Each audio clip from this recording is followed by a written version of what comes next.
우리 이제 오늘 인사하는데요. 샬롬 샬롬 인사하고 또 추석이 이번 주니까 추석 잘 세시길 바랍니다. 이런 인사를 우리 옆에 분들에게 하겠습니다. 샬롬 샬롬.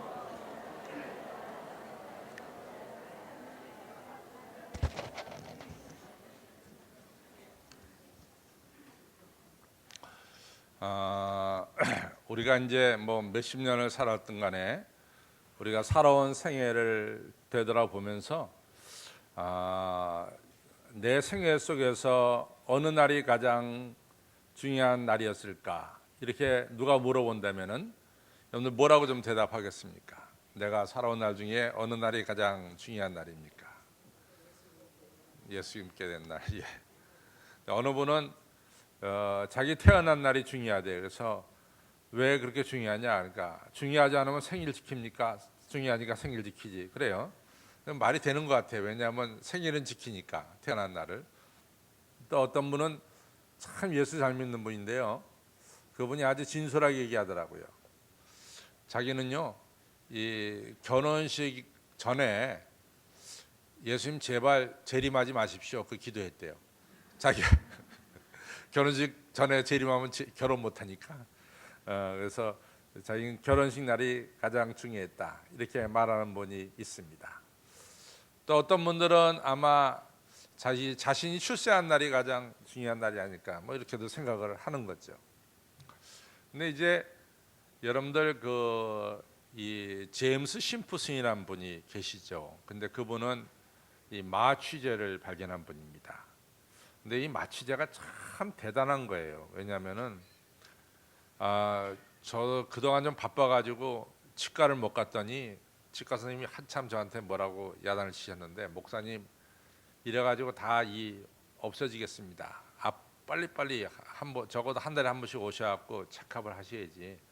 잇몸도 나쁘신 분이 자꾸만 이렇게 뭐 3개월도 안 오고 4개월도 안 오고 그러면 어떻게 되겠습니까? 그러면서 제가 그냥 옛날에 봉을 해놓은 그 밑 안으로 좀 썩었던 것 같아요. 그래갖고 어떻게 아픈지, 아프다 그러니까 그다음엔 마취제 넣고 했는데 그러니까 좀 나은 것 같아요.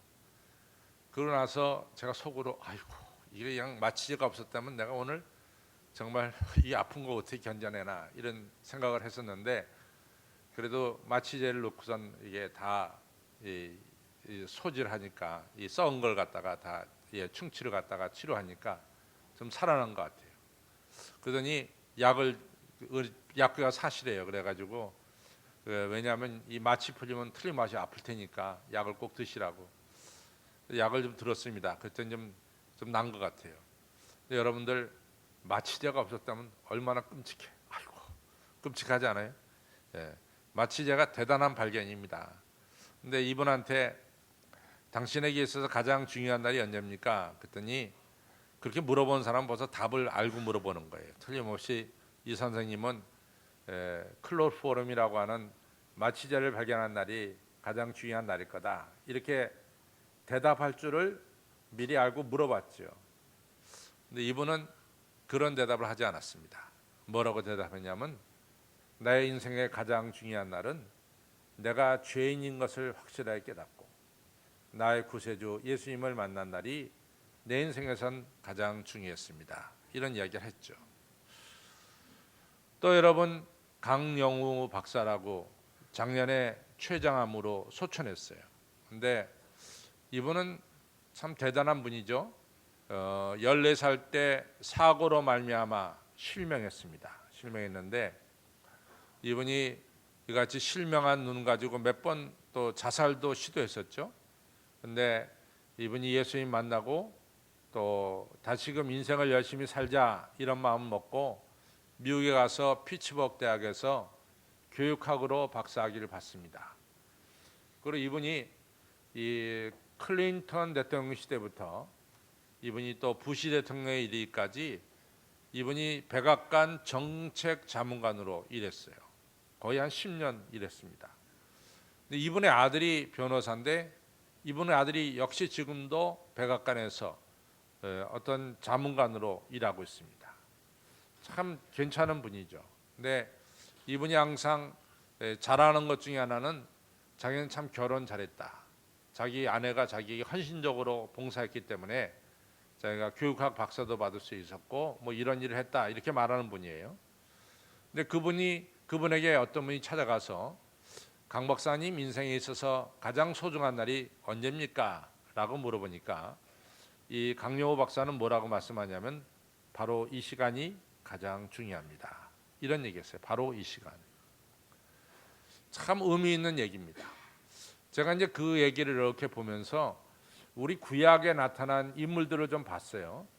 그 중에 한 인물을 꼽자면은 우리는 이제 솔로몬 왕을 꼽을 수 있는데, 사실은 솔로몬은 우리가 쉽게 말하는 왕이 될 군번은 아니었어요. 왜냐하면 솔로몬 위에 형들이 많았습니다. 근데 실제로 이 아도니아라고 하는 솔로몬의 형이 벌써 나는 왕이다 이렇게 선언하고 다닐 정도로 솔로몬이 왕 되는 것은 너무 어린 동생이었어요. 솔로몬 자체가.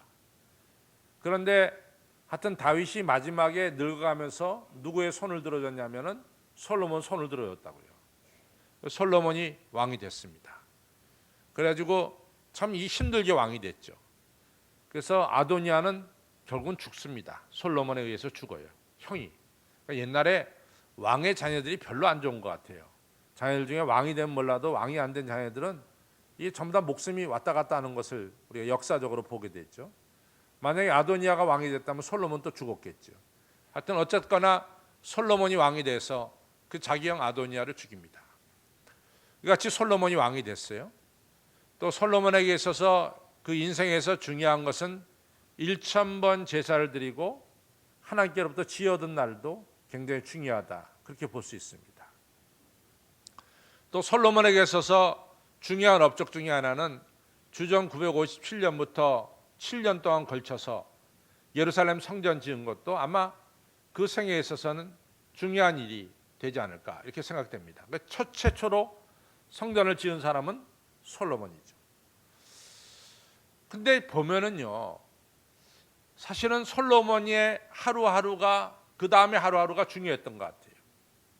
그 다음에 하루하루가 솔로몬이 우상을 섬기게 되니까요, 사실은 솔로몬이 왕이 된 것이 별로 탐탁한 일이 못 됐어요. 또 솔로몬이 하루하루 우상을 섬기니까요, 솔로몬이 상당히 미련한 사람이 돼버립니다. 그래서 도대체 저 사람이 지혜가 있다는데 무슨 지혜냐? 뭐 이런 얘기가 또 되기 시작하는 거죠. 또 솔로몬이 이방 신전에 가서 절하니까 그럴 것 같으면 왜 하나님의 성전 지었냐? 하나님의 성전에서 예배를 드려야지 왜 그 성전에서 예배 안 드리고 왜 우상한테 가서 절하느냐? 그러니까 솔로몬의 하루하루가 올바르지 않으니까 그의 과거의 업적도 다 무의미하게 되더라고요. 다 무의미하게 되더라고요. 그래서 제가 솔로몬을 보면서 중요한 것은 과거의 업적도 중요하지만은 지금 이 시간 내가 어떻게 사느냐에 따라서 과거의 업적도 영광이 될 수 있고 오히려 부담이 될 수도 있고, 이런 것을 우리가 이 구약성경에 나오는 인물을 통해서 보게 됩니다. 오늘이 굉장히 중요한 것 같아요. 오늘 우리가 하나님 경외하며 살면은 지나온 과거도 우리에게 은혜가 되고 또 영광이 되는 것이고, 또 다가오는 미래도 우리에게 복된 미래가 우리에게 찾아올 줄로 믿습니다. 그래서 이제 사람들이 그런 얘기 하잖아요. 우리에게 참 세 가지 금이 필요한데, 세 가지 금이 필요한데, 첫째는 뭐니 해도 황금이 필요하고, 또 두 번째는 부동산보다는 현금이 더 필요하고, 세 번째는 지금이 필요하다. 맞는 말씀 같아요. 지금이 굉장히 중요한 것 같습니다. 여러분들 과거에 붙잡고 사는 사람은요, 오늘이라고 하는 중요한 시간들을 갖다 다 놓쳐버리는 거예요. 또 미래를 붙잡고 사는 사람은 오늘이 없으면 미래가 없습니다. 오늘을 이 구름에 떠다니듯이 이같이 바르게 살지를 못합니다. 그래서 사실은 중요한 것은 바로 이 시간, 여러분과 저가 하나님께 예배하는 이 시간이 가장 중요할 줄로 믿습니다. 그래서 이제 사도 바울이 이런 얘기를 해요. 뭐라고 얘기하냐면은 에베소서 5장 15절에 지금이 굉장히 중요하다. 그러니까 지금 너희들이 어떻게 살아야 할 것인가를 아주 주의 깊게 자세하게 좀 생각해 봐라. 그래서 지혜 없는 자 같이 살지 말고 지혜 있는 자 같이 살기를 바란다. 아주 중요한 말씀을 에베소서 5장 15절에서 말씀했습니다. 여러분들 지금이 중요합니다. 그래서 우리가 이 지금 어떻게 살아야 되느냐 하는 것을 갖다 좀 생각해 보려고 합니다. 기독교 역사 2000년 역사 속에 성경 외에 가장 중요한 책 하면은 아주 중요하고도 고전적인 책 하면은 어떤 책을 꼽을까? 만약에 저한테 물어보면은 저는 존 번연이 쓴 철로 역정을 제일 먼저 꼽겠어요. 지금도요. 저 어릴 때 이같이 부흥회 가면은 이성봉 목사님이라고 참 훌륭하신 부흥사가 계셨어요. 아시죠? 이정정 목사님. 예, 아시는 분은 아세요.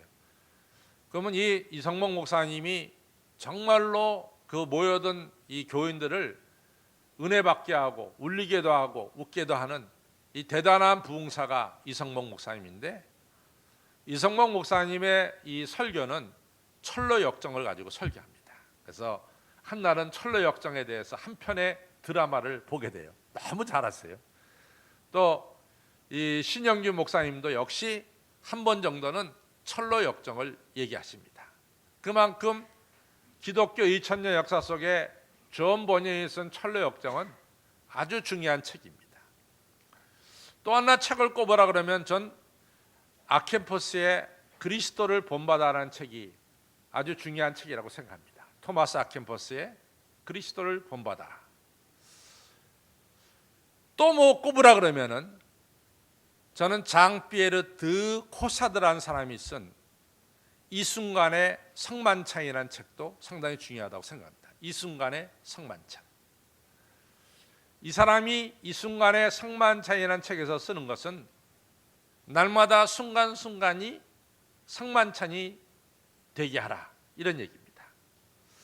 근데 여러분들 우리가 성만찬 우리가 같이 가끔 하죠. 1년에 한 6, 7차례 우리 교회에서 성만찬식을 하는데, 성만찬 하면은 우리 머릿속에 이 떠오르는 것이 뭐냐면 첫째 예수님의 십자가입니다. 그렇죠? 그래서 십자가에 찍히신 살과 십자가에 흘리신 보혈이 성만찬 하면 생각나는 거예요. 그러니까 성만찬 시간에는 십자가를 빼놓고는 성만찬을 생각할 수가 없죠. 또 성만찬 시간에는 여러분과 저가 떡과 포도주를 받습니다. 우리 안에. 그러니까 우리 마음 그릇이 떡과 포도주를 담는 그릇이 되는 거예요. 또 성만찬 하면은 우리는 주님이 내 안에, 내가 주님 안에, 주님과 하나 되는 이런 시간이 바로 성만찬 시간이 되겠어요.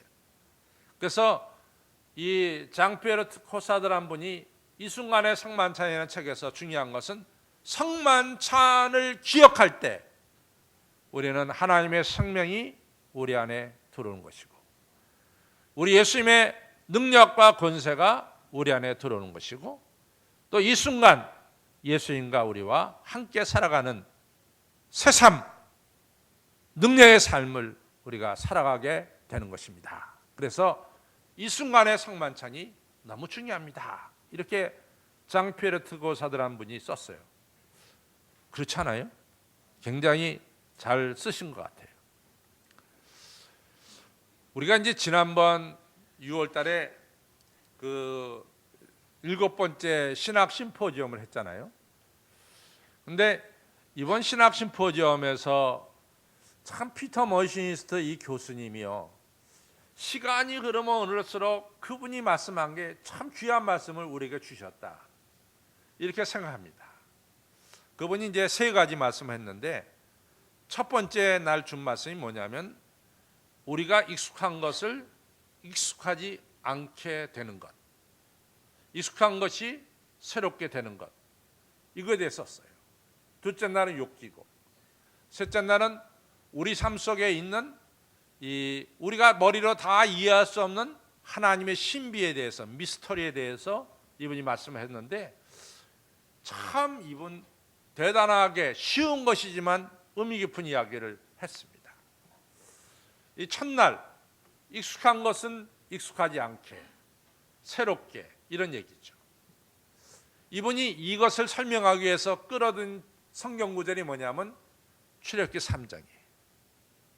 근데 출애굽기 3장에 1절부터 나오는 게 뭐냐면 이 광야에 떨기나무가 나옵니다. 근데 모세는요 40년을 그 광야길을 양을 가지고 다녔거든요. 근데 거기 있는 떨기나무는 너무 익숙한 떨기나무예요. 그래서 눈 감고도 그 떨기나무한테 갈 수 있다고요. 여러분, 우리 교회가 얼마나 익숙해요? 그렇죠? 여러분과 저는 우리 한신교회가 굉장히 익숙합니다.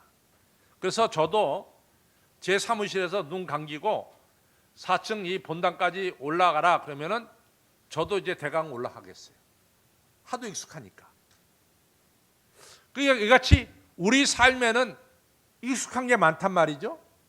근데 익숙한 것을 새롭게, 익숙하지 않게, 이거에 대해서 이분이 말씀했어요. 근데 모세가 출애굽기 3장에 나오는 그 떨기나무가 너무 익숙한데 그날은 익숙하지 않고 새롭게 됐어요. 모세에게 눈 감고 그 떨기나무에 가라 그럼 갈 수 있어요. 근데 그날은 그 익숙한 것이 새롭게 됐다고. 왜냐하면 그 떨기나무에서 하나님의 음성을 들었기 때문에 익숙한 것이 새롭게 됐다 그 말이죠. 여러분, 그렇습니다. 오늘 우리 이 성경이 너무나 익숙하죠? 그러나 이 시간 주님이 우리와 함께 할 때는 이 익숙한 것이 새롭게 되는 하나님의 역사가 일어날 줄로 믿습니다. 바로 그 얘기예요. 성령이 우리에게 함께 하면은 우리가 너무나 익숙한 것들이 무료하거나 지루하지 않고 이 모든 익숙한 것들이 우리에게 새롭게 다가오는 이런 하나님의 은혜와 축복을 받는다는 얘기예요. 저는 그런 의미에서 창세기 28장도 똑같다고 생각합니다. 창세기 28장은 이 야곱이 루스라고 하는 곳에서 누워 자는데 그 루스라는 장소는 뭐 한마디로 말해서 광야예요. 광야. 여러분들, 우리가 이제 대개 이 밑에는 뭐가 없더라도 이 그림이 있잖아요. 참 재밌는 게 뭐냐면은 제가 지난 5월에 그 아프리카 가나에 갔잖아요. 근데 그 호텔에 그림이 하나 딱 걸렸어요. 이 소나무가 있고 산이 있는 그림이 걸렸다고. 근데 저는요 그 그림을 보는 순간에 참 우리나라 대한민국 그림 같다. 한반도에 있는 산 모형 같다. 제가 그 느낌이 들었어요. 우리나라 산 같아. 근데 그 아프리카 가나 골짜기에 도대체 대한민국 그림이 왜 그려져 있냐고 거기에. 그러니까 야, 우리나라하고 비슷한 나라도 있는가 보다. 이렇게 이제 느낌이 가졌죠. 근데 알고 봤더니 나중에 봤더니 북한 화가가 거기다 그림을 그려놨어. 북한 화가가. 북한 사람들이 거기 가서 노동하거든요.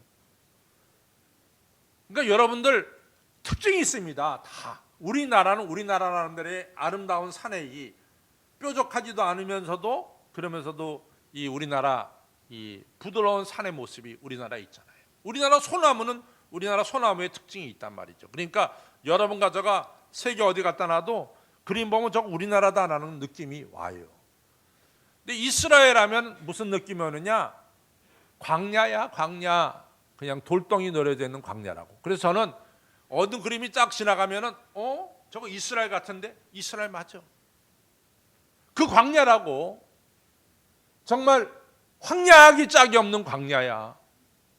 너무나 익숙한 땅이지. 근데 그 땅에 하늘이 열리고 사닥다리가 내리고 천사가 오르락내리락하는 그 순간 그 익숙한 땅은 하나님 만나는 새로운 땅으로 변한다 그 말이야.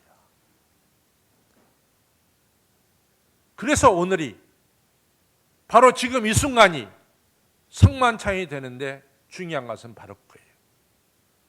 우리 주님이 우리와 함께 할 때는 우리가 이 시간 익숙한 것이 뭐가 돼요? 새로운 것이 된다고. 이 순간이. 여러분, 우리가 또 하나는 중요하게 생각할 게 하나 있어요. 그것은 뭐냐면은 이 출애굽기 5장에 가서 보면은 모세와 아론이 바로에게 찾아가잖아요. 그래서 내 백성으로 하여금 이 광야에 나가서 하나님을 예배하게 하라. 이렇게 이제 바로에게 얘기하죠. 그랬더니 바로가 뭐라고 말하냐면은, 야, 도대체 너희 하나님이 누구냐? 너희가 말하는 히브리 하나님이 누구냐? 난 들어먹지도 못했다. 들어본 적도 없다.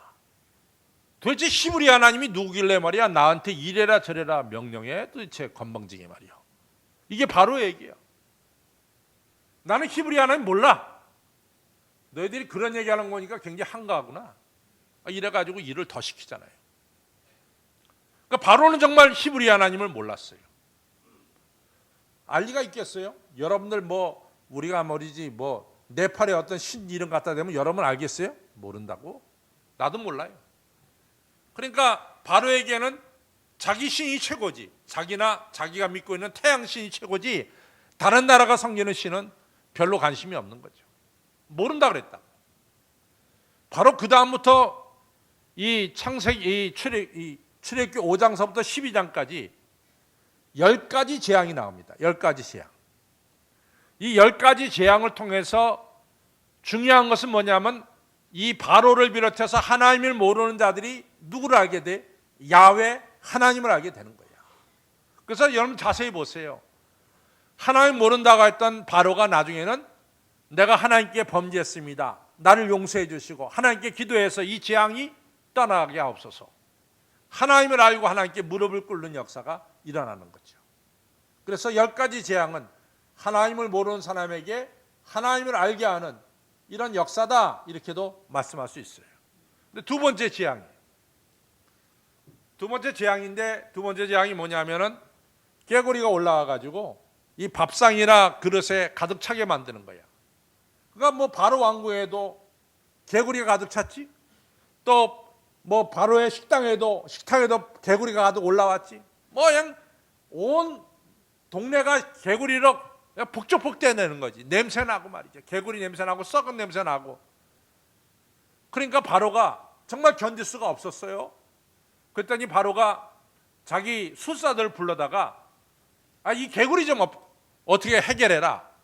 그랬더니 술사들이, 자기네 애굽에 있는 술사들이 요술을 부리는데 그 요술의 목적은 개구리를 없애는 요술을 부려야 되는데 이 술사들이 요술을 부리면 부릴수록 개구리가 더 많아져. 문제를 더 심각하게 만들어. 그러니까 바로가 견디지 못하고 그때서야 모세 아론을 부릅니다. 정말 이 개구리 때문에 못 살겠다. 이 개구리 좀 없게 해달라. 당신 하나님께 간구해서 내가 당신의 뜻대로 백성들을 광야에 나가서 예배드리게 하겠다. 그러니까 좀 개구리 좀 없애게 해달라. 이렇게 이제 요청하죠. 그때 모세가 이런 얘기합니다. 바로 왕이요, 개구리 언제 없앨까요? 이렇게 물어보죠. 그렇죠? 개구리 언제 없애야 돼? 개구리 언제 없애야 돼요? 지금 당장 없애야지. 그렇잖아. 지금 당장 없애야지. 저 냄새 나는 거 어떻게 지금 끼고 사냔 말이지. 근데 바로가 뭐라고 얘기하냐면요, 내일 아침에 없애주십시오. 그래. 내일 아침에. 왜 그런지 아세요?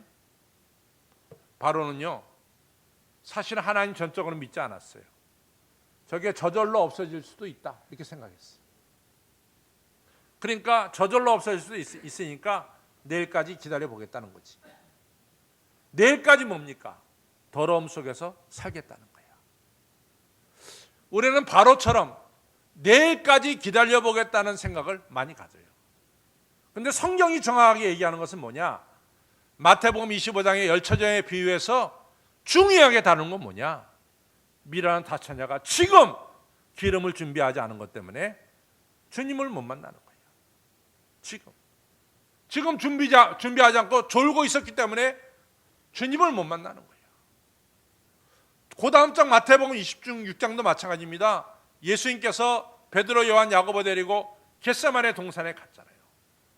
그래가지고 거기서 이제 예수님께서 뭐라고 합니까? 지금 땀방울이 핏방울 대로 기도하신다고. 그때 베드로, 요한, 야고보에게 기도해달라 그랬어요. 그 시간 기도 안 했어요. 베드로, 요한. 그 결과 어떻게 됩니까? 베드로 예수님 3번 모른다고 부인하게 되는 거죠. 우리가 항상 중요한 것은 지금이 중요해요. 지금이. 에브라임 헤스켈이라고 하는 유대인 신학자, 유태인 신학자, 이게 유대교 신학자입니다. 에브라임 헤스켈이라고 하는 사람.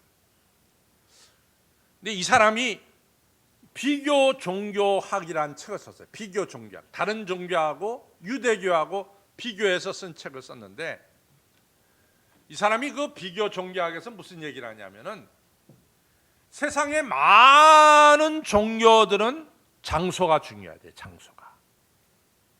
장소가 중요하다는 거지. 가만히 보면 장소가 중요해요. 그렇죠? 그래서 이 네팔에 가면은 성스러운 강은 겐지스 강만 성스러워. 그렇죠? 그러니까 거기다가 겐지스 강에다 몸을 씻는 거죠. 장소가 중요하다고. 여러분, 우리나라도 장소 되게 따집니다. 우리나라도 장소가 굉장히 중요해요. 여러분, 묘자리도요, 함부로 정하는 게 아니죠. 장소가 좋아야 묘자리가 되는 거예요. 지금은 좀 많이 바뀌었지만은, 제가 93년도에 나와서 이 하관식을 치를 때는 참 쉽지가 않아요. 왜냐하면은 그 가족이 예수님 믿지만 다른 가족은 예수 안 믿는 가족이 있어요. 그래갖고 이제 소위 말해서 선산에 가서 이같이 하관식을 해야 되잖아요. 그런 거 집안에 누가 있냐면 지관이라는 사람이 있어요. 지관이. 그래가지고 와가지고 우리는 다 뭐 서울서부터 차 가지고 와가지고 하관식 빨리 해야 될 거 아니요. 근데 목사님 지금 하관식 못합니다. 시간이 안 됐어요. 기다려야 돼. 그 다음에 판원 자리에다가 관 내리면 되는 거 아니요. 근데 지관이 뭐 이상한 둥그런 거 하나 갖다 놓고 한참 잰다고. 재봤자 달라질 거 하나도 없어. 그냥 조금 그냥 한 1cm 옆으로 가고 2cm 오로 가, 그거밖에 없다고. 그거 가지고 시간을 어떻게 써먹는지 몰라. 이 관이 제대로 자리에 놓여야 된대. 아니 1cm 왼쪽으로 가고 1cm 오른쪽으로 간다고 해서 관이 뭐 잘못 놓여지는 게 있냔 말이지. 근데 그거 가지고 막 30분 40분 잡아먹어요. 그래서 이제 그때만 해도 제가 막 1993년대니까 40대 초반이니까 성격이 불뚝불뚝 같은데 이거 참 이거 견뎌내기 어렵더라고. 근데 어느 우리 은퇴하신 장로님이 저한테 와서 목사님 이럴 때는 그냥 저 뒷자리에 가서 가면 계세요.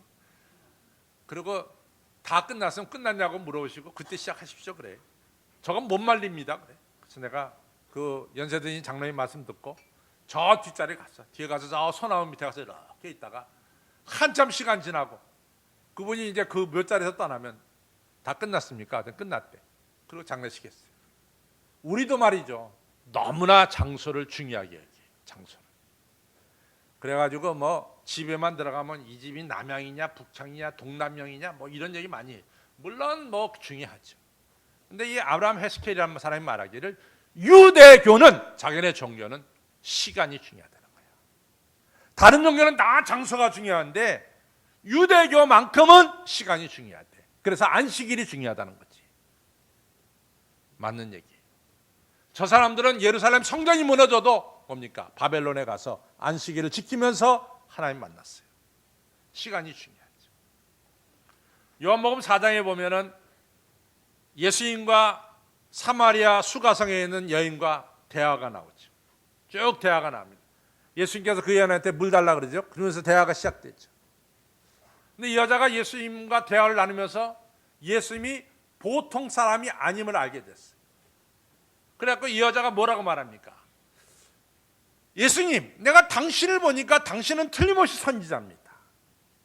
보통 사람들은 아닙니다. 당신은 선지자입니다.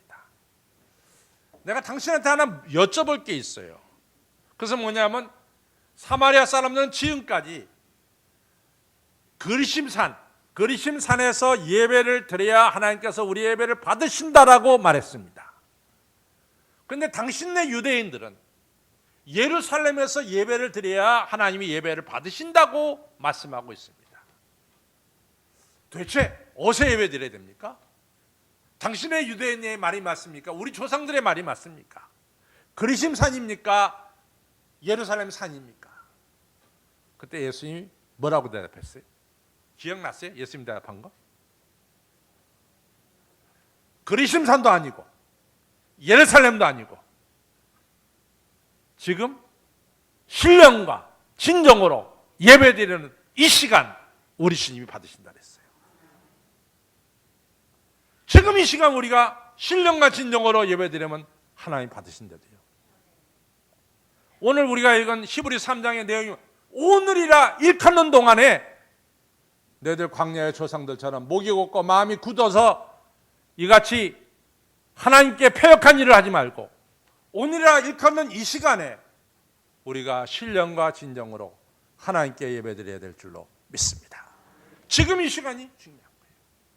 내일로 미룰 필요가 없어. 지금 이 시간 우리가 예수님 모시면 익숙한 것이 뭡니까? 새로운 것이 된다 그 말이에요.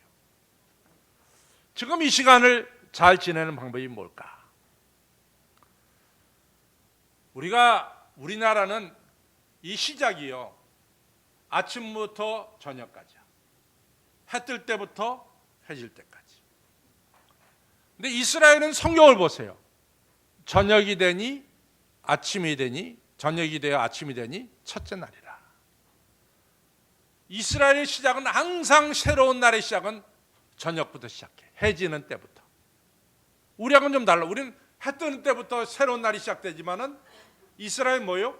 해가 지는 것부터 새로운 날이 시작된대도. 그럼 이스라엘 사람들은 해 진 다음에 뭘 하느냐? 잠자는 것밖에 없어.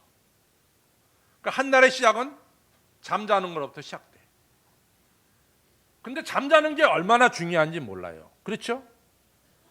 여러분 우리나라 자동차 사고의 제1위가 뭡니까? 졸음운전이에요. 잠을 제대로 못 자서 사고가 나는 거예요. 밤에 잠을 잘 주무셔야 돼. 깊은 잠을 주무셔야 돼. 시편 127편에 그러잖아요. 너희들 아무리 성을 세워봐라. 아무리 성을 세워도 이 하나님께서 지켜주시 않으면 그거 세우는 것이 헛것이 되고 너 파수꾼의 경상함이 하나님이 지켜주면 허사야. 너희들 아침에 일찍 일어나고 늦게 누우면서 수고의 떡을 먹어봐라. 하나님 지켜주지 않으면 그거 다 허사야. 근데 하나님은 사랑하는 자에게 뭘 주신다? 잠을 주시는 거야. 아 여러분 왜 이 시간 졸아? 어젯밤에 제대로 못 자서 졸은 거 아니야. 왜 눈을 깜빡깜빡 붙였다 떨어뜨렸다 그러냐고. 아 지난밤에 진짜 편안하게 잘 주무셨어야지. 왜 지난밤에 왜 밤에 잘 자야 되는데도. 밤에 잘 주무시기 바랍니다. 지금 자는 시간 아니에요? 지금은 은혜 받는 시간입니다. 그렇죠? 그래서 밤에 잘 주무셔야 돼. 그 다음에 아침에 눈이 뜨면은 두 사람이 있어요. 아침이 밝아올 때 일어나기 싫어해서 그냥 침대에 이리 뒹굴고 저리 뒹구는 사람이 있는가 하면은 아침에 해가 뜨면 하루를 잘 살아야 되겠다 벌떡 일어나는 사람이 있어요. 저는 새벽 기도에 늦겠다 그래서 일어났죠. 근데 하여튼 어쨌든 간에 일어나는 사람마다 다 달라요. 하루를 어떻게 사느냐? 하나님, 저는 이 하루요 하나님 없이는 살 수가 없습니다. 그러면서 기도를 시작해. 하나님 없이는 살 수가 없습니다. 하나님, 저를 도와주세요. 또 두 번째 기도는 저는 일정을 얘기합니다. 하나님, 오늘은요 제가 7시 예배 설교해야 되고 또 9시 45분에 설교해야 되고 지금 이 설교해야 되고 또 11시 반 예배에 설교해야 됩니다. 근데 오늘은 또 뭐 남신대 헌신 예배라고 저보러 설교하래요. 그래서 제가 오늘 3시에도 설교해야 됩니다. 하나님 함께하여 주옵소서. 그렇게 기도해요. 저는 뭐 또 사실은 시시콜콜한 것까지 다 기도합니다. 어제 같은 경우에는 하나님 제가 7시 반에 장례 예배가 있고 7시 반 예배 돌아와서 제가 테니스 치러 갈 수도 있고 안 갈 수도 있는데 테니스 치러 가더라도 우리 교우들과 함께 즐거운 시간 갖게 하여 주옵소서. 또 점심 때는 누구하고 약속이 있어서 점심 먹을 때 주님께서 함께 해주시고, 또 저녁 때도 이같이 새신자 환영회가 있는데 하나님 은혜 가운데 오늘 저 일정을 얘기합니다. 그것이 시시콜콜한 거라도 다 일정을 얘기해요. 하나님의 은혜가 나의 하루의 일정 속에 늘 역사하기를 위해서 기도한다고요. 지금 이 순간이 뭡니까? 중요하기 때문에 그런 거예요. 성도 여러분, 언제가 중요해? 지금 이 시간이 중요해요. 우리 일하다 보면요, 생각지 않은 일들이 부닥쳐요. 근데 예수님은 참 생각지 않은 일들이 많았어요. 여리고로 갈 때 목적이 있어서 갔는데 갑자기 바디메오가 나타났어. 자기 눈 고쳐달라고. 그 예수님이 고쳐줍니다. 또 예수님이 회당장 야이로의 딸을 고쳐갈 때 느닷없이 어떤 여자가 예수님 옷자락 붙잡았어요. 가는 길 좀 막았지. 그래도 예수님 다 고쳐줬어요. 우리 일정 밖의 일들도 틀림없이 오늘 일어날 줄로 믿습니다. 그때도 하나님의 능력이 임하시기를 위해서 기도하시기를 바랍니다. 언제가 중요합니까? 언제가 중요합니까? 지금 이 시간이 성만찬이 되어야 될 줄로 믿습니다. 기도하겠습니다. 하나님 아버지 감사합니다. 오늘 이 시간이 성만찬이 되도록 도와주옵소서. 예수님의 십자가의 사랑을 기억할 수 있도록 도와주시고, 내 안에 예수님의 살과 피를 담는 내 그릇이 되도록 도와주시고, 주님과 함께하는 시간이 돼서 오늘 이 예배 시간이 너무나 익숙한 시간이지만 주님이 함께함으로 나를 새롭게 만드는 변화되는 시간 되게 하여 주옵소서. 감사하며 예수님 이름으로 간절히 기도를 쌓옵나이다. 아멘.